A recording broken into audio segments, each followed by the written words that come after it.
It's been 2 years since a homeless girl named Amara returned a billionaire's lost wallet and changed her life forever. She passed the test. She earned his trust. And today, Amara is no longer on the streets. She's now the powerful right hand of billionaire Mr. Agu, managing empires, living in luxury, and holding a future most people only dream of. But what if it doesn't last? Because someone is coming. Daniel Okoro, Mr. Agu's biological son, and he's not happy. He sees Amara as a threat to everything he believes is rightfully his. Now he's back, and he'll do anything, lie, cheat, sabotage, to bring her down. Will Amara survive this storm, or will her past rise up and destroy the very future she fought so hard to build? Grab your popcorn, sit tight, because this story is packed with suspense, betrayal, and a shocking twist you'll never see coming. Let's dive in. Meanwhile, if you're just tuning into this channel, please kindly subscribe and give this story a thumbs up. A ragged sheet of Harmattan dust floated over Murtala Mohammed International Airport the morning Daniel Okoro re-entered Nigeria, but it could not mute the static that hummed in every quarter as soon as his name appeared on the arrivals board.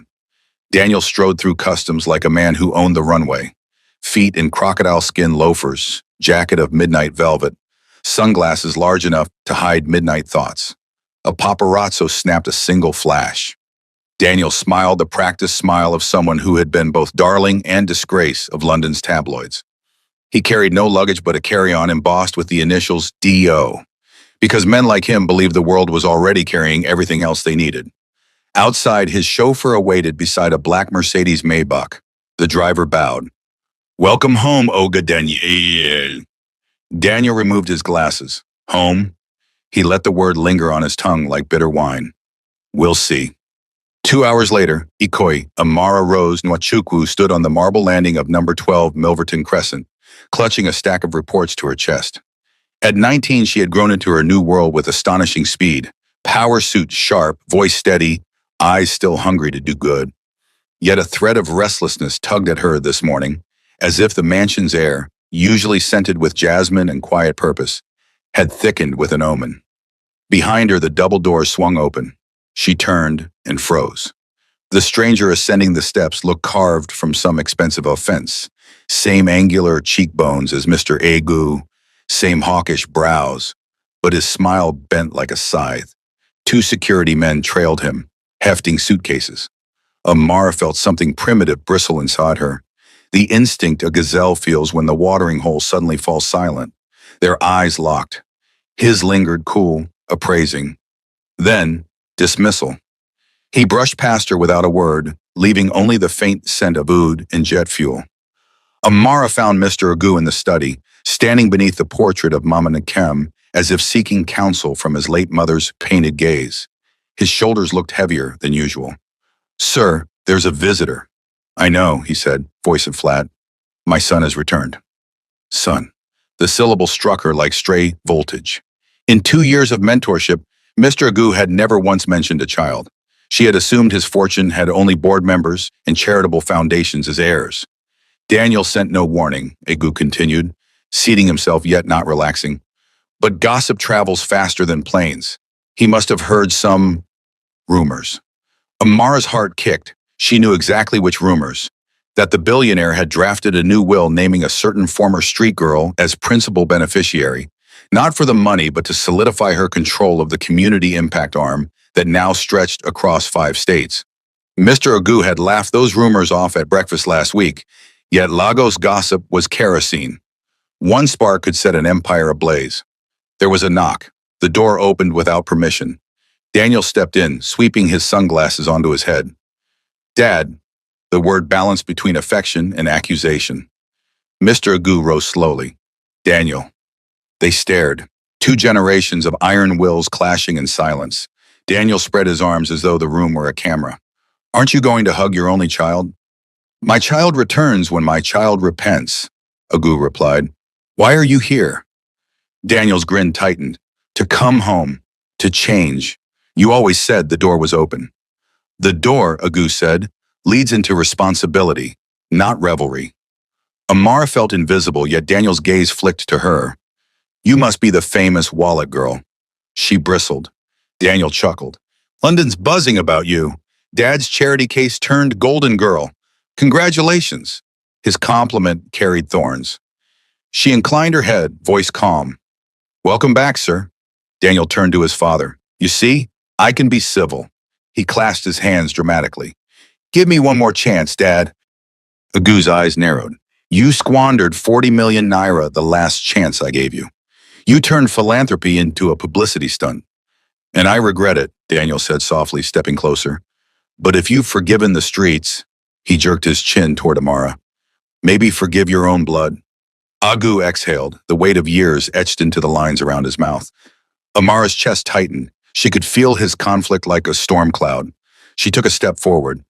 Sir, she said quietly, everyone deserves redemption once. She met Daniel's eyes, searching for any glimmer of sincerity, finding only mirrored glass. Perhaps let him start small, supervised. Agu studied her, admiration and concern warring behind his gaze. Finally, he nodded. Very well. You'll join Okoro Global as Deputy Finance Controller under Amara's oversight. Daniel's smile cracked, but he bowed theatrically. Whatever you say, Father. Later that night, Amara paused outside the guest wing. Laughter spilled from Daniel's suite, clinking glasses, a woman's giggle, Afro house pounding from hidden speakers. His repentance was already stained with neon. She knocked. The music dulled. Daniel opened the door, half-buttoned, perfume and champagne mist swirling behind him. What, deputy? He drawled. She steadied her voice. The company handbook prohibits visitors after hours. Daniel leaned on the frame, a predator at play. Relax, tomorrow I'll buy the handbook. Tomorrow you'll read it, she countered, because people are watching. He chuckled, but the laugh never reached his eyes. Tell me, Amara, do you kneel at his bedside too? Daddy's perfect daughter? Color flamed across her cheeks. I earned my place. Don't waste yours. The smile vanished. How dare a former gutter girl lecture me on waste? He stepped closer. She smelled the alcohol. Remember this, blood outranks charity. You'll regret humiliating me. She refused to back away. Integrity outranks everything. Their stares locked like swords. Finally, Daniel straightened, smirk returning. We'll see. He shut the door with a soft click, more menacing than a slam. Down the hall, Mr. Agu watched from shadow. His face was unreadable, but his mind raced with calculations no spreadsheet could hold. He had promised Mama Incam on her deathbed that he would measure men by conscience, not lineage. Tonight, destiny placed father, son, and found daughter on a delicate scale, and the needle quivered. He whispered into the empty corridor, as if briefing the portrait that waited in the study. Let the test begin. None would hear those words but the walls, not Amara, whose heart pounded with foreboding. Not Daniel, already pouring another drink. Only the silent mansion understood that by inviting the prodigal home, Mr. Agu had opened a door not just to forgiveness, but to a reckoning that could crown integrity or consume them all. Monday at Okoro Global's Lagos headquarters began with a sunrise press conference no one on the PR team had scheduled. Daniel Okoro simply appeared, swept a startled receptionist aside, and commandeered the marble lobby as if it were his private stage. Cameras glinted off the building's mirrored facade while reporters scrambled from idling danfos. Daniel stood beneath a chandelier shaped like a soaring eagle, flashbulbs stroking his velvet blazer. Gentlemen, ladies, he flashed a megawatt grin. Nigeria loves a comeback, doesn't she? My father has welcomed me home, and I am humbled to serve. Expect innovations, expansions. Applause erupted, helped along by the handful of social media influencers Daniel had flown in overnight. His words sparkled like imported champagne, each phrase rehearsed to bury the headlines that had chased him from Mayfair. Trust fund tycoon torches, L600,000 at casino, oligarch's heir evicted from penthouse after week-long rave. Tucked to one side of the crowd, Amara watched, arms folded. She wore a charcoal suit and the expression of someone listening for snakes in long grass. When the flash frenzy faded, she stepped forward. Thank you all for coming. Mr. Okoro will answer deeper financial questions after he's fully briefed by our compliance team. Daniel's smile cooled a degree. Of course, Deputy. Later, 9:45 a.m., 19th floor boardroom. The monthly strategy meeting opened with Mr. Agu at the head of the teak table, directors arrayed like chess pieces. Daniel slid into the vacant seat labeled Deputy Finance Controller, chair leather barely creased before he propped designer brogues on the polished surface. Amara, seated 2 spots away, pretended not to notice. She was reviewing last quarter's community housing ledgers when Daniel leaned across the gap to CFO Mrs. Oni. "Tell me, Ma," he murmured just loud enough, "where do we hide the real profits? Swiss? Seychelles?" Chuckles rippled. Mrs. Oni bristled. Before she could respond, Agu's voice cut through the room. "Feet down, Daniel." No echo, no tremor, just authority honed to a scalpel. Daniel obeyed slowly, smirk intact. Agu continued. "Our next item, Rose Gardens Phase 2. Amara will present." Spotlights swung. Amara rose, steadied her breath, and walked to the holo display. Schematics bloomed in 3D, pastel row houses, solar rooftops, microloans breathing life into low-income districts. As of last week, she said, pointer slicing data in midair, construction is 48% complete, under budget, ahead of schedule. We've secured an ESG grant that, Daniel yawned theatrically. Admirable. But where's the profit? Philanthropy's nice. Shareholders prefer dividends. A murmur. Amara met his eyes. Corporate citizenship raises our credit rating. That lowers borrowing cost, increasing dividends. Mrs. Oni nodded. Several directors murmured agreement. Daniel's jaw flexed. Agu tapped his pen once. Any further questions? Silence.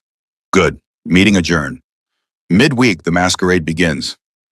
By Wednesday, Daniel was a whirlwind. Handshakes in open office, self-filmed TikToks praising hard-working Nigerians. Promises of Friday pizza parties. Staff, starved of glamour, ate it up.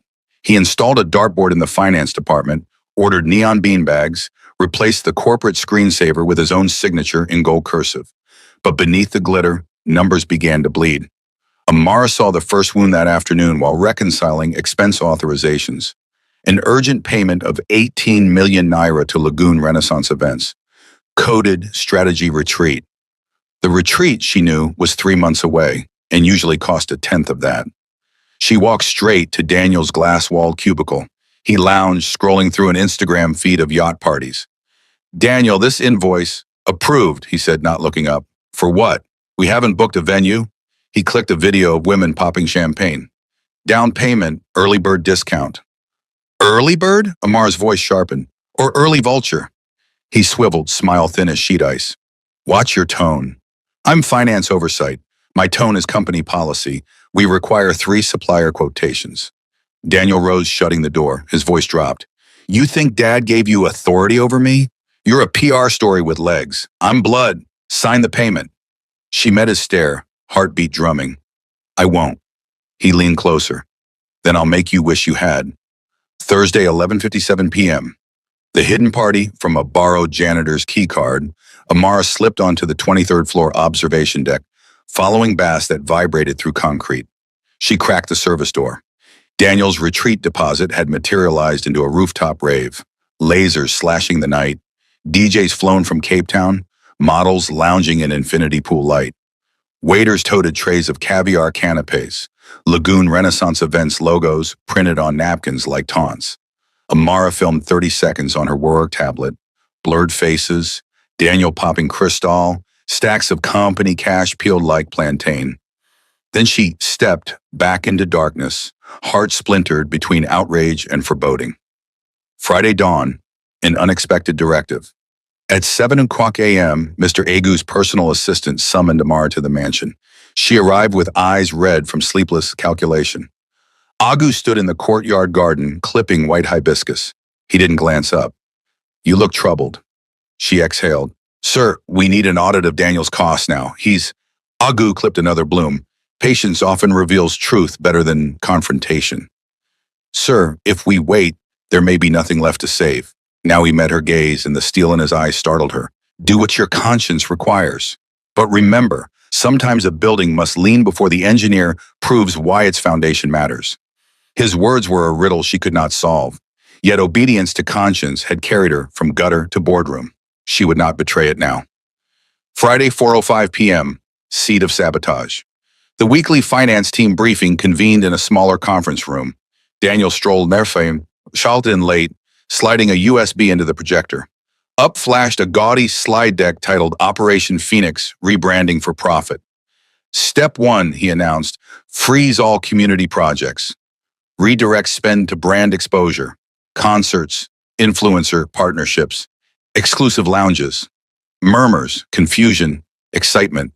Amara stood. Those projects provide homes, sanitation, schools. Daniel cut her off. Which scores 0 on glamour? Investors follow excitement. Any questions? She raised a hand. He ignored it. Minutes later, he dismissed the meeting and sauntered out, leaving colleagues buzzing with adrenaline and unease. Weekend whispers. By Saturday, tabloids ran Daniel's lobby speech under the headline, Prodigal Prince Returns to Rescue Empire. Instagram reels of his rooftop party trended with the hashtag Phoenix Rises. Employees posted selfies with him, captions dripping hero worship. Amara scrolled through the feed, dreading how perception could strangle truth. Still, numbers did not lie. She dug into the ledger, cross-checking authorizations against bank timestamps. The deeper she dug, the louder the alarms. Rapid-fire withdrawals, ghost vendors, phony consultancy fees. At midnight, she compiled a dossier and attached her rooftop footage. Thumb hovering over send to chairman, she hesitated, remembering Agu's clipped hibiscus and cryptic parable. Had he asked her to wait or test her courage? Integrity, she decided, meant speaking before rot hardened. She pressed send. Sunday sunset, the serpent strikes. Amara was reviewing budgets at home when her phone buzzed with an internal memo. Urgent audit notice. Allegations of financial impropriety have surfaced against Miss Amara N. Pending investigation, all supervisory privileges are suspended. Report to HR Monday, 0902. DO, Acting Deputy FC. Her breath caught. Daniel had moved first, turning the blade she forged against her own back. Outside, the sky flamed crimson, as if Lagos itself bled. Amara closed her laptop, spine straightening despite the tremor in her hands. The snake had struck, but the charm was fracturing. And somewhere behind mansion walls, a father who clipped white hibiscus waited for proof that foundations mattered more than fireworks. The test, she realized, had just begun in earnest. The atmosphere inside Okoro Global's HR department on Monday morning was as cold and clinical as an operating theater. The receptionist barely looked at Amara when she entered. Her ID pass was collected in silence. Her name had already been removed from the company's access board. She wasn't led to her usual office or even to her department's conference room. She was led to a small, windowless room on the 3rd floor. It had no paintings, no refreshments, no welcome smile, just a chair and a white envelope already waiting on the table. Suspended, indefinitely, pending investigation. No one said those words aloud, but every glance in the hallway screamed them. Amara sat still for several seconds, her mind swimming. She opened the envelope slowly, trying not to let her hands tremble. It was all there in sterile legal phrasing. Due to serious allegations regarding mismanagement of project funds and breach of procurement policies, you are hereby relieved of all supervisory duties pending the outcome of a full internal audit. Her chest tightened. Mismanagement, procurement. She scanned the appendix. Daniel had filed a formal complaint accusing her of redirecting N37 million from the Rose Gardens Phase 2 project into unauthorized sub-projects. He claimed she had bypassed the board's approval process and colluded with a private construction firm to inflate costs. It was a masterfully written lie, and worst of all, it included a forged signature that looked exactly like hers. She wanted to scream, to storm Mr. Agu's office and demand the truth. But she remembered his voice, so soft it still echoed in her chest. Sometimes a building must lean before the engineer proves why its foundation matters. Amara closed her eyes and inhaled slowly. Outside the HR wing, whispers slithered through the building like smoke from a slow fire. She's been suspended? Daniel reported her himself, I heard. Wow, so all this time she was acting clean? They said she stole millions. I knew her story was too good to be true. From the gutter to the penthouse, then back again. Amara walked past them all, her head held high, but her heart was in pieces. Not just because of the lies, but because the one person she trusted above all had not defended her. Where was Mr. Agu? Had he believed Daniel? Had he doubted her? Or was he watching? That evening, she packed her desk into a cardboard box. She took only what belonged to her, a framed photo of Mama and Kem, that Mr. Agu had gifted her on her first anniversary at the company, her mother's faded Bible, and the original concept drawings of the affordable housing initiative that had launched her career. As she exited the building, the security guards who once greeted her with cheerful "Madam Amara" only nodded silently. Even her driver had been reassigned. She walked to the gate on foot. Rain started to fall, thin, sharp drops like needles. It reminded her of her first night under the kiosk roof in Edeniji Adele. And yet, strangely, she did not feel broken. She felt tested. That night, as lightning flared above the Lagos skyline, Amara sat in her small apartment and replayed the past few weeks in her mind. Daniel's arrival, his flashy media antics, the rooftop party, the forged invoice. The moment she sent the report to Mr. Agu, did he read it? Did he believe her? She wanted to reach out, but something told her not to. She needed to endure this test in silence. Just as she had walked from Balogan Market to Ikoyi with nothing but a wallet and a whisper of conscience, she would endure this exile with dignity. She opened her Bible and read the passage her mother used to quote whenever everything felt unfair. "He prepares a table before me in the presence of my enemies." She closed her eyes. She whispered, "Let my table come." Meanwhile, Daniel celebrated. In a rooftop bar in Victoria Island, he clinked champagne glasses with 3 social media influencers and a deputy commissioner's daughter. "Babe, you're the real lion of Lagos," one giggled. "You actually kicked that girl out?" Daniel smirked. She forgot one thing. You don't touch power unless it belongs to you. They laughed and toasted. His phone buzzed. It was a business blog headline with his photo. "Prince of Okoro Global cleans house. New era begins." He smiled, satisfied. What he didn't know was that the bartender who served him had a body camera, that the car that picked him up was ordered by Mr. Agu's personal assistant, that every step he had taken was being tracked, not by enemies, but by his father. At the mansion, Mr. Agu stood by his study window, watching the storm. He held Amar's report in one hand and Daniel's accusations in the other. The former was detailed, humble, filled with timelines and documents. The latter was flashy, confident, filled with redacted evidence and vague blame. He had received both on the same day. He had said nothing to either of them since. He had fired Amara not because he believed Daniel, but because he needed Daniel to believe he had won. In the shadows of deception, true character would surface. His mind echoed with Mamanokam's voice. "A son is not made in the womb. A son is made in the fire." He sighed. "This fire will either burn him clean or reveal what must be cast away."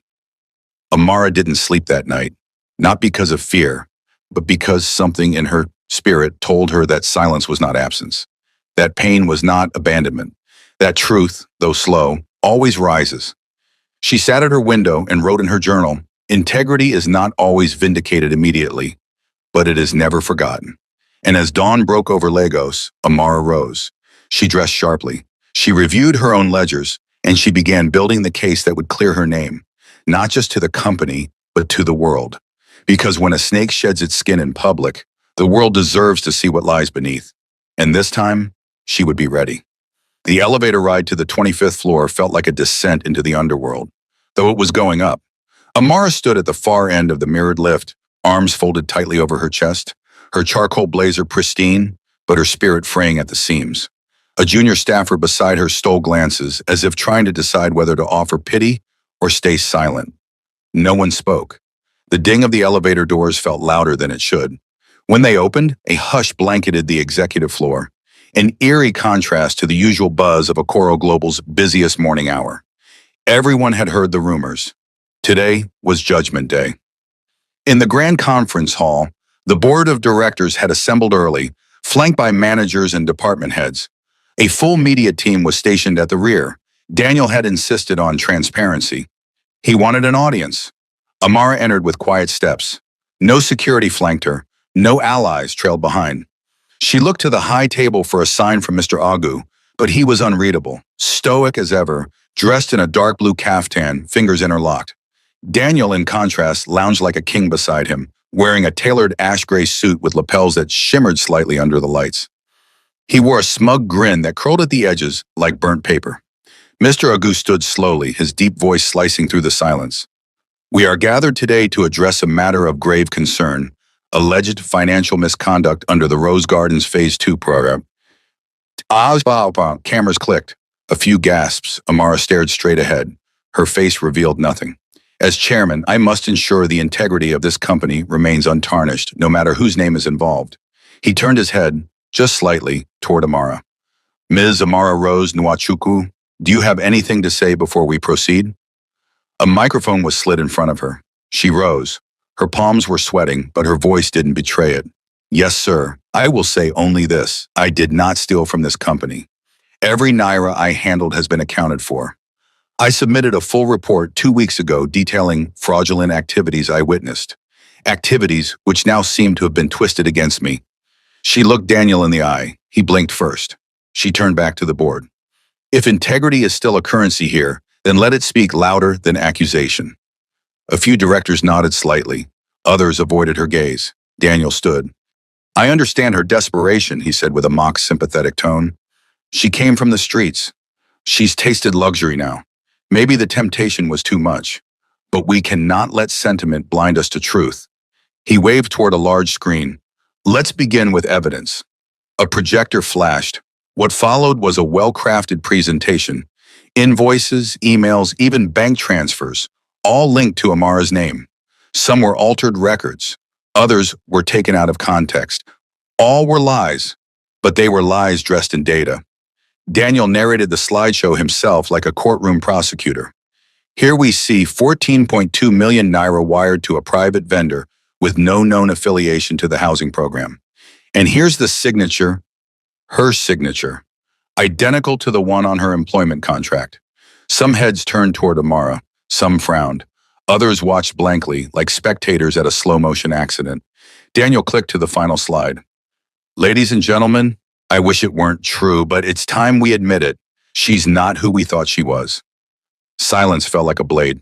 Mr. Agu stood again, and the entire room leaned in as he cleared his throat. Pending full audit verification, I hereby place Ms. Amara Nwachukwu on administrative leave from Okoro Global Holdings, effective immediately. A stunned hush blanketed the room. It was done. The girl who once returned a billionaire's wallet, who had risen from the streets with only integrity as her ladder, was being cast out. Publicly. Amara didn't flinch. She only bowed her head and whispered, "Thank you, sir," then turned and began walking toward the exit. "Wait," Daniel called behind her, his voice thick with the poison of triumph. "One last thing." She stopped.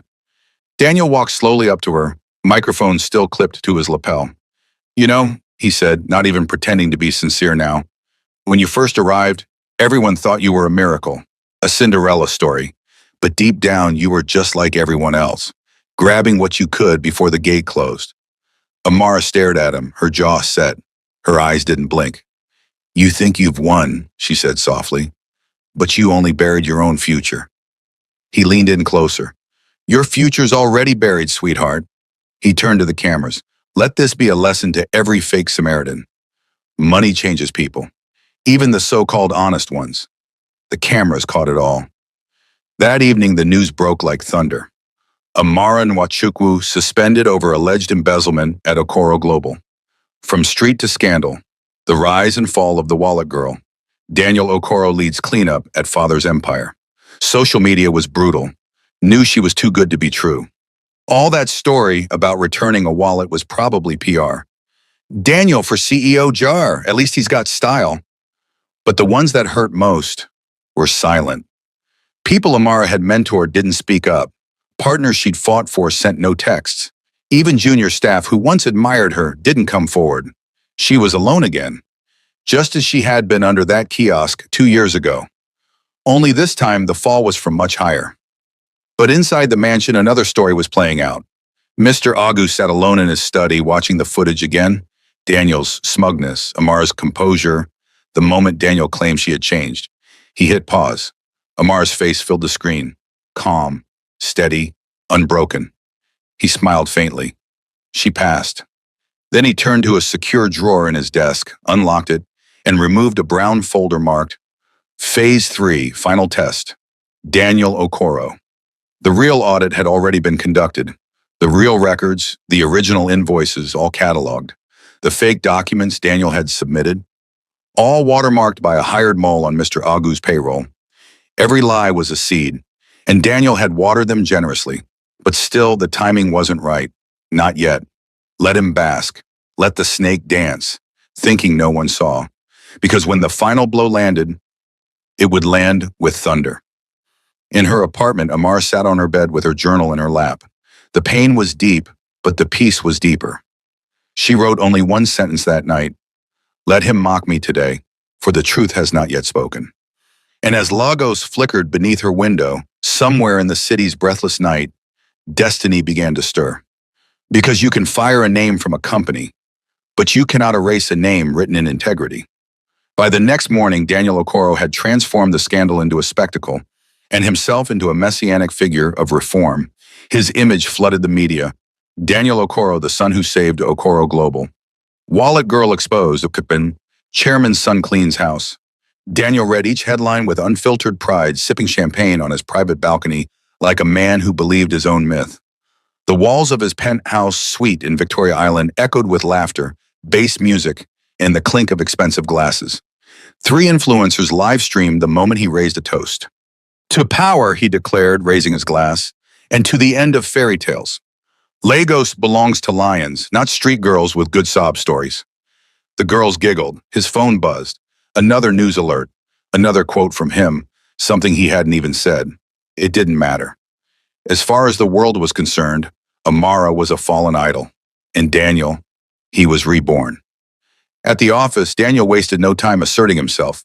He renamed the executive boardroom the Phoenix Chamber, rebranded the Community Development Division into Prestige and Partnerships, canceled 3 school building initiatives in rural Benue, 2 unprofitable, suspended all scholarships pending image evaluation. He replaced the office art with celebrity portraits, himself shaking hands with governors, celebrities, and fashion icons. In every image, Amara had been cropped out. And then came the announcement, a massive 3-day summit to be hosted in Echo Hotel and Suites. Top executives, investors, media, fashion icons. Theme, Renaissance of Power, Okoro Global in the New Age. The poster was everywhere. At the center stood Daniel, arms crossed, beneath a golden phoenix. But behind the smoke and mirrors, cracks had already begun to form. The financial reports were late. Key investors weren't returning calls. The head of compliance quietly resigned. On Tuesday morning, Daniel strolled into a marketing meeting 30 minutes late, wearing a beige agbada with gold embroidery and Versace loafers. He dropped into the leather seat like a king. Let's start with growth projections, he said lazily. The marketing director, Mr. Bamidele, shifted uncomfortably. Actually, sir, projections have slowed. 3 partners from the UAE paused funding. They expressed concern. Daniel sat up. Concern? About what? Well, Bamidele cleared his throat. The perception of instability. Since Amara left, they say the foundation initiatives have been inconsistent. Some said they only partnered with Okoro Global because of her leadership. Daniel slammed a palm on the table. Are you saying people preferred a maid to the blood son of Agu Okoro? No, sir. I'm only saying perhaps we should reach out to Ms. Amara, clarify things privately. Absolutely not, Daniel snapped. She's a traitor. She's been discredited. She stole from us. But sir, another staffer dared, the audit hasn't concluded, and she hasn't made any public statement. Daniel's eyes flared. You people are fools. If she was innocent, would she be silent? He stormed out. Back at the mansion, Mr. Agu sat at his study desk, a single surveillance screen glowing before him. It showed Daniel in the penthouse that night, replaying footage of himself at the summit launch, zooming in on his own face. The chairman leaned back in his chair, speaking softly as if to the wind. Even mirrors crack when pride stares too long. Beside him lay a thick folder marked Confidential. Phase 4. Daniel's final days were being logged. CCTV footage, recordings, internal whistleblower reports, all compiled. And Amara, still silent, still watching, still trusting. Meanwhile, Amara spent her days in reflection and preparation. She stayed off social media. She didn't respond to the rumors. She didn't issue a statement. Instead, she poured herself into something greater. At a quiet cafe in Yaba, she met with 2 legal consultants, experts in financial forensics. At night, she worked on her own independent audit, retracing every decision she had made, every document she had signed. She compiled screenshots, timelines, voice notes. The deeper she looked, the more she realized Daniel's embezzlement wasn't just greed, it was precision. Fake invoices, shell accounts, bribes, parties coded as mental health summits. By the end of the week, her report was 68 pages long. She didn't send it. She simply filed it away, waiting, because she believed something that Daniel didn't. Truth is not rushed. It is revealed. Back at the company, Daniel hosted another press event. This time he stood beneath a large banner with the words, "Power by Birthright, Leadership by Legacy." "I am pleased to announce that next week, my father will name his successor as CEO of Okoro Global Holdings," he declared with a grin. Gasps, applause. "Any guesses?" a reporter called out. Daniel only smiled and straightened his collar. "Let's just say it's long overdue." That night, he sat with two of his friends in a private club in Lekki. "Bro, you're going to be the CEO of a billion-dollar empire, just like that?" Daniel raised his glass. "The girl's gone. The board is confused. My father's tired. This was always mine." One of them laughed. "You should throw a party the night before the announcement." "I already am," Daniel said. 60 girls, 2 DJs, champagne fountains. I'm calling it the coronation night." They laughed, drank, danced. But none of them saw the pair of eyes watching from the upper level. Eyes that belonged to one of Mr. Agu's loyal aides. The next day, Mr. Agu called a private meeting. A closed-door board session, only directors, no cameras, no press, no staff. Daniel wasn't invited. It was the calm before the storm. The tension inside the Okoro Global Conference Hall was so thick you could cut it with a blade. Every chair was filled, directors in dark suits, executives in smart dresses, key investors flown in from Abuja and Dubai. At the far end of the marble room, the company's golden phoenix emblem glittered against the silk backdrop. Beneath it stood the man everyone had gathered to witness, Mr. Agu Chukwudi Okoro, founder, father, and still the most feared mind in Nigerian business. But at that moment, every eye was on his son, Daniel Okoro, seated confidently at the center table, adjusting his cufflinks as if they were royal insignia. Outside, the press had been barred. Inside, no one spoke. They were waiting for the coronation. Daniel had spent the last 48 hours preparing a victory speech he knew would break the internet. He'd rehearsed in front of his mirror, practicing smiles, pauses, and nods of humility. He could already hear the applause. The headlines, from Playboy to Powerhouse, Daniel Okoro redeems the family name. He glanced to his left. No sign of Amara. Good. Let her stay wherever disgraced ex-employees go. Let her watch from the sidelines while he took what was rightfully his. The chairman rose slowly from his seat. He placed a small folder in front of him and adjusted the microphone. "Ladies and gentlemen of the board, stakeholders, trusted advisors, thank you for your presence today. As promised, this meeting concerns the future of Okoro Global Holdings." All eyes sharpened. Daniel's smile widened. Mr. Agu continued. "Our legacy is not measured only in money or mergers. It is measured in trust, in honor, and in the moral fabric that binds a company to its people." Daniel leaned forward, preparing to rise when called. But then Mr. Agu said, "Before we announce our next CEO, I must tell you a story." A ripple of confusion passed through the room. "A few years ago," Agu began, "I ran a private test. I left my wallet in a public place filled with $3,000. I did this 20 times. Only once was it returned." Daniel shifted, confused. The girl who returned it was homeless, starving, and yet she returned what did not belong to her. The doors of the hall swung open, and in walked Amara Rose Nwachukwu. Dressed in a navy blue fitted suit, her braided hair pinned back, she moved with the composure of someone who had walked through fire and come out golden. Murmurs erupted. Daniel froze. Amara walked to the front and stood silently beside Mr. Agu. "Daniel," Agu said, "do you remember what I told you the day you returned?" "Give me one more chance," Daniel had said, and Agu had nodded. "Let's test what you have become." "Indeed," Agu said now, facing the room. "We gave Daniel that final chance. And while he partied, while he posed for photos, while he pretended to build, He was being watched. Gasps.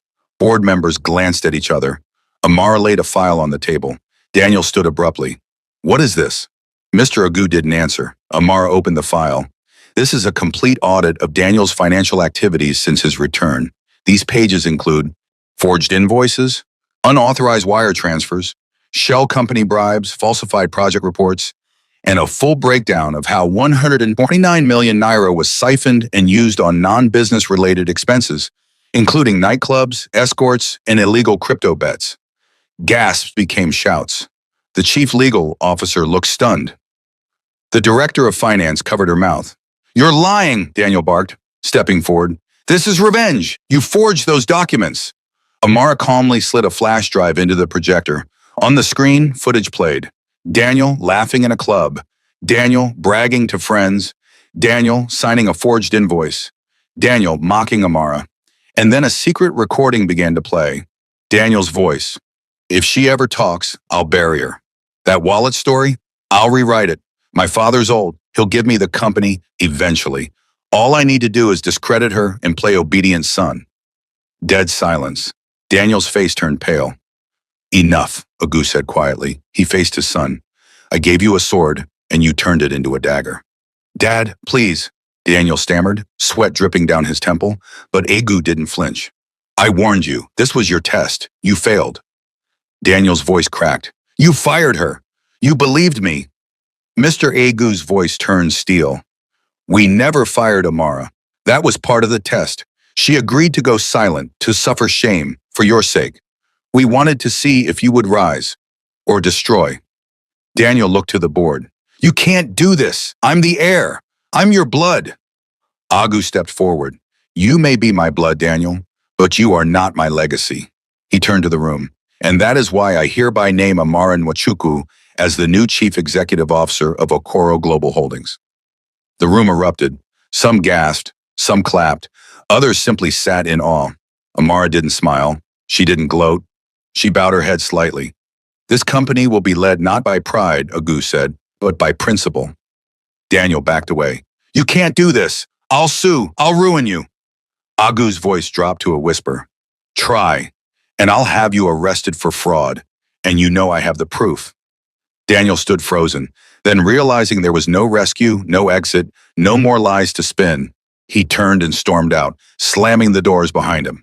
The phoenix on the banner behind him trembled slightly as the doors echoed shut. After the meeting, Amara stepped onto the rooftop terrace where the city stretched before her. The air smelled like rain, like rebirth. Mr. Agu joined her, silently.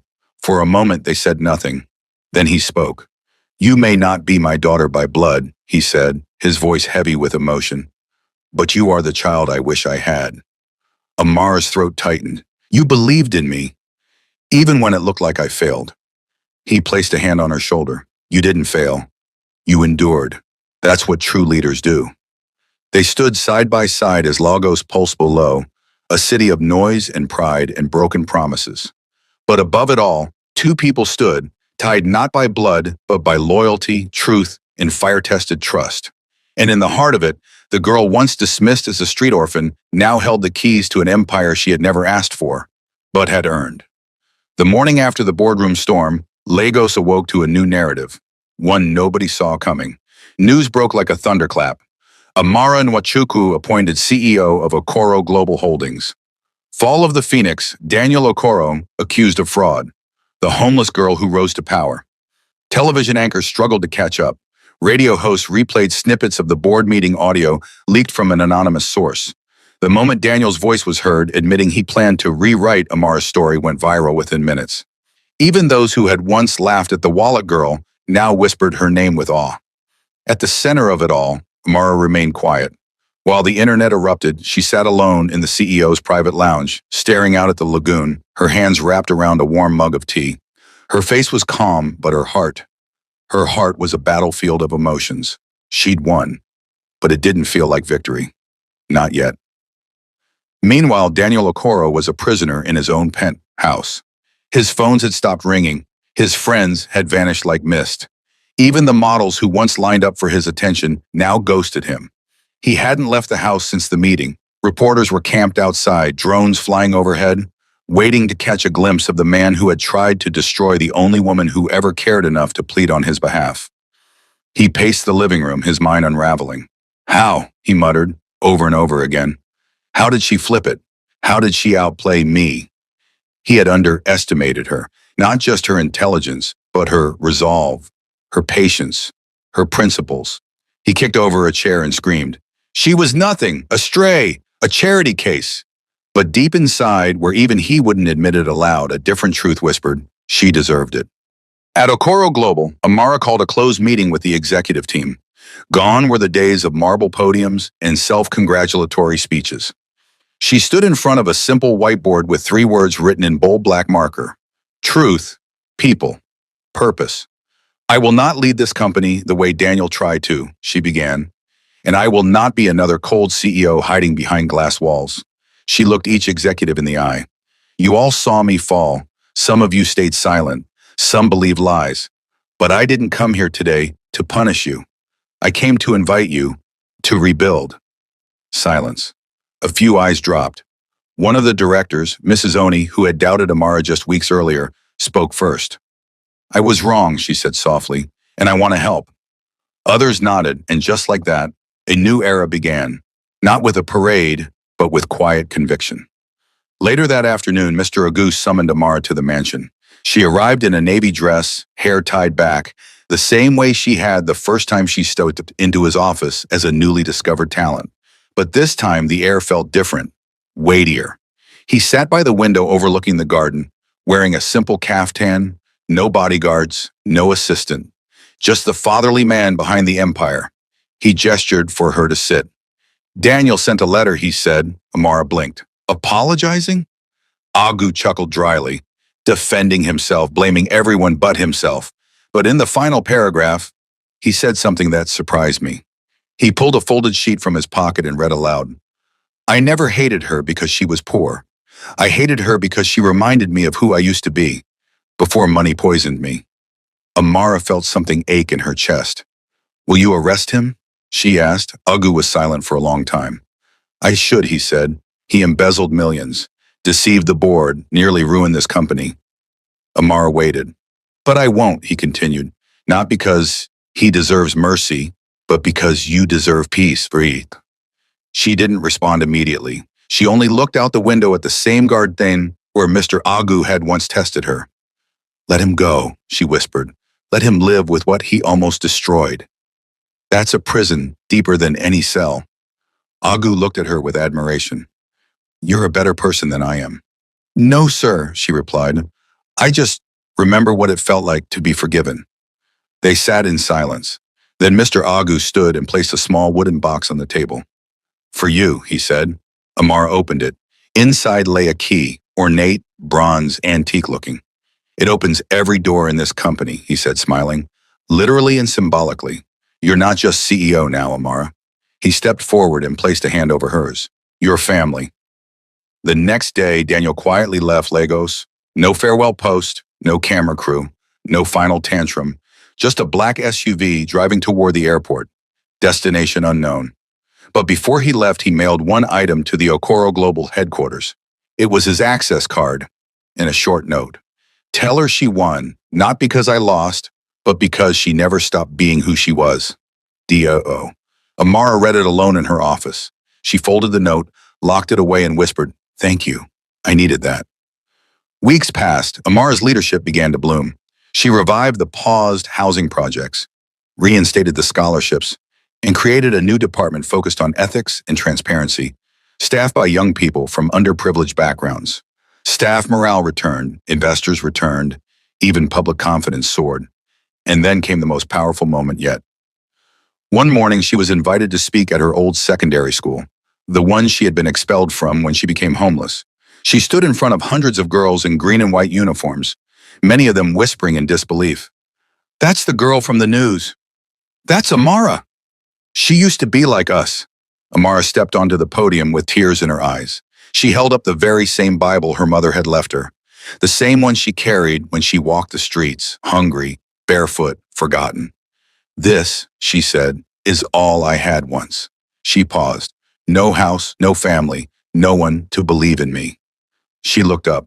But I had truth, and it took me further than money ever could.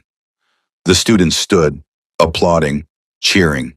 And in that moment, Amara didn't feel like a CEO. She felt like a seed finally in bloom. That night, on the rooftop of the Okoro Global Tower, Amara stood beneath the stars. For the first time in years, the sky felt open. She whispered aloud, "Mama, your daughter kept her hands clean." Behind her, the city pulsed. Before her, an empire stood. And deep within her, the voice that once whispered, "Do the right thing," now shouted in triumph. Because while Daniel sought power by force, Amara had earned it through fire. And the world would never forget her name. The sun rose over Abuja with a quiet strength. No fanfare, no trumpet blast, just golden fingers stretching gently over rooftops and treetops alike. It was Amara's first official day in her new position as Director of Community Impact, nationwide. But it wasn't the title that made this day feel different. It was the sense of arrival, the feeling that after a lifetime of struggle, she wasn't just standing on a stage. She was home.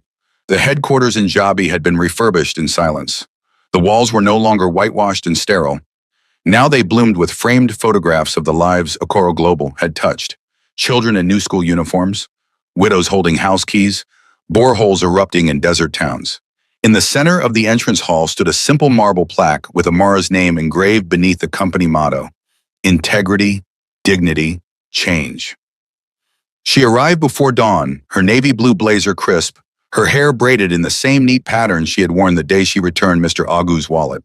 There was something sacred in that repetition, a reminder of the girl she used to be. Security saluted, secretaries smiled. One intern bowed slightly, whispering, "Welcome, Ma." Inside the boardroom, her executive team stood waiting. All eyes turned as she entered. She didn't walk in with the swagger of a CEO. She walked in like someone entering a chapel. She took her seat, not at the head of the table, but among them. "I don't want titles," she said. "I want impact." Later that afternoon, Amara stood before a crowd of journalists, students, and housing beneficiaries at the ribbon-cutting ceremony for Rose Gardens Phase 3, a sprawling neighborhood of pastel-painted flats, solar lighting, vocational training centers, and free clinics. As the ribbon fluttered to the ground and the children rushed forward to explore their new homes, Amara stepped to the podium. This time, no one laughed. No one doubted. They leaned in. "I once slept under a bridge," she began, voice steady, "because someone decided I didn't belong in a real home." A hush fell across the crowd. "I was told I had no future, no worth, but I found something greater than revenge. I found purpose." She gestured toward the houses. "These homes are not charity. They are justice. They are dignity for people who've been told they were invisible. And this," her voice softened, "is only the beginning." Applause erupted, children waved, and in that moment, Amara felt something rise within her. Not pride, not triumph, but peace. Later that evening, a private car pulled up in front of a modest compound in Mushin, the very house where Amara had once been thrown out, suitcase in hand, labeled a curse. It was quiet now. Time had dulled the paint and the memories, but some scars still echoed from its walls.